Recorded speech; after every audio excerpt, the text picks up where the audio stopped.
Outline of the Truth of the Way Leading to the Cessation of Suffering. Translated by Minthien, from 2004 special issue celebrating the Theravada Thong Lak's birthday, September 17, 2004.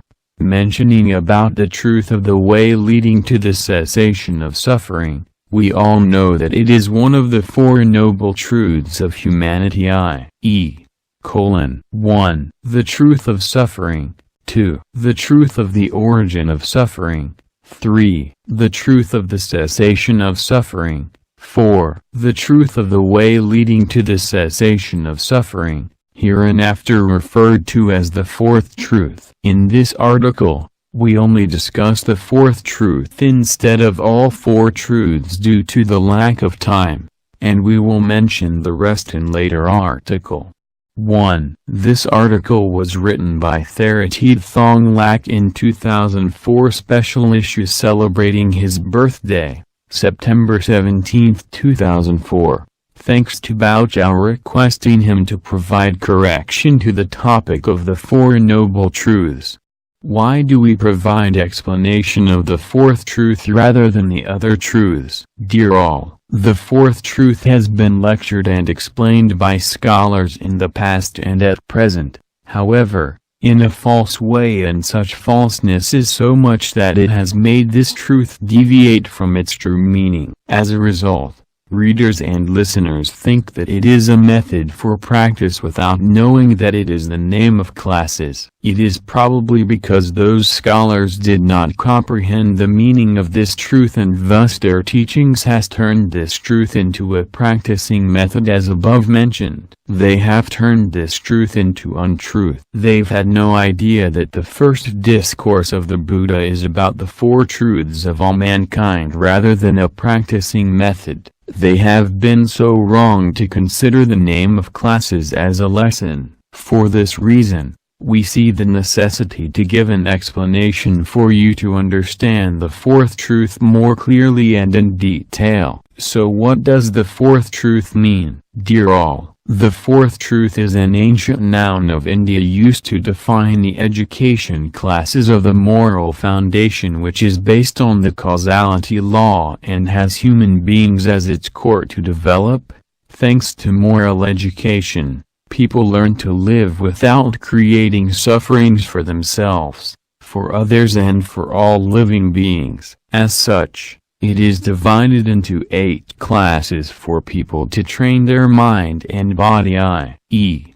1. Right view. 2. Right thought. 3. Right speech. 4. Right action. 5. Right livelihood. 6. Right effort. 7. Right mindfulness. 8.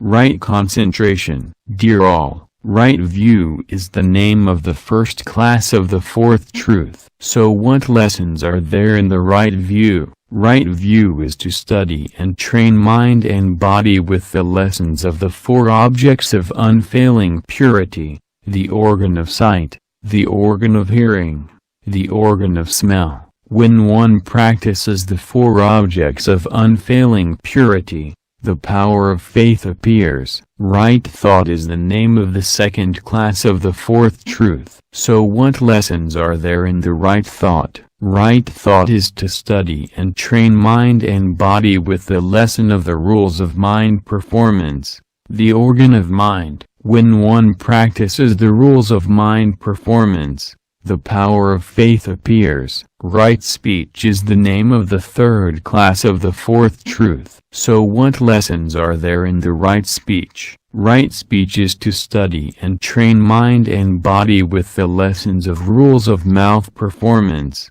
the organ of taste. When one practices the rules of mouth performance, the power of faith appears. Right action is the name of the fourth class of the fourth truth. So what lessons are there in the right action? Right action is to study and train mind and body with the lessons of rules of body performance, the organ of body. When one practices the rules of body performance, the power of faith appears. Right livelihood is the name of the fifth class of the fourth truth. So, What lessons are there in the right livelihood? Right livelihood is to study and train mind and body with the lessons of the four immeasurable minds. When one practices the four immeasurable minds, the power of faith appears. Right effort is the name of the sixth class of the fourth truth. So, what lessons are there in the right effort? Right effort is to study and train mind and body with the lessons of the four right efforts. When one practices the four right efforts,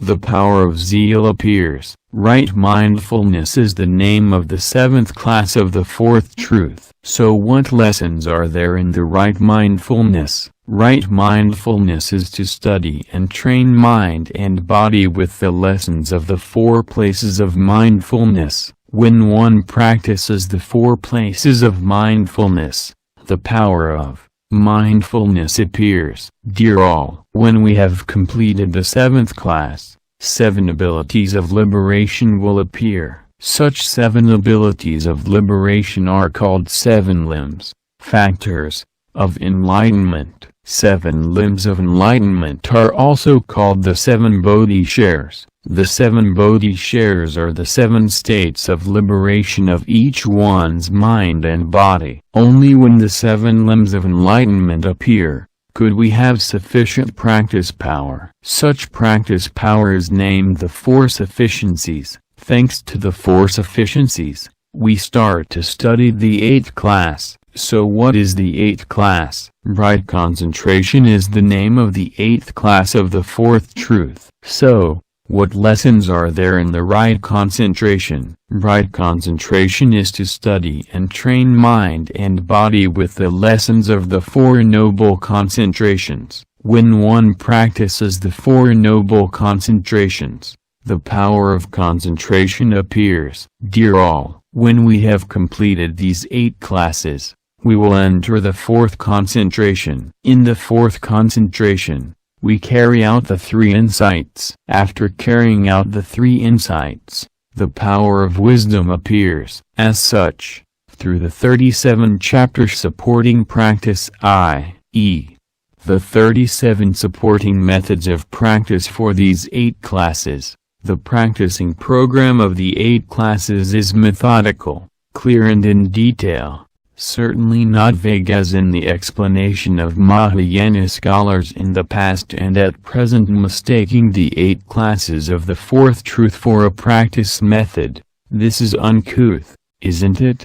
Dear all, it is a shame while one follows Buddhism but does not abide by the precepts and rules, not diligently practicing the 37 supporting methods, but instead learning and accumulating the interpretation of the scholars in the past and at present to obtain Doctor of Philosophy degree in Buddhist studies to become teacher and provide wrong teaching of the Buddha's method. First and foremost, to make the following generations of Buddhism lost in their way of practice is a huge crime. Isn't the less said the better? If one provides wrong explanation of the Buddhist method, one reveals his own ignorance. Please pay attention. With all respects, Channu Monastery.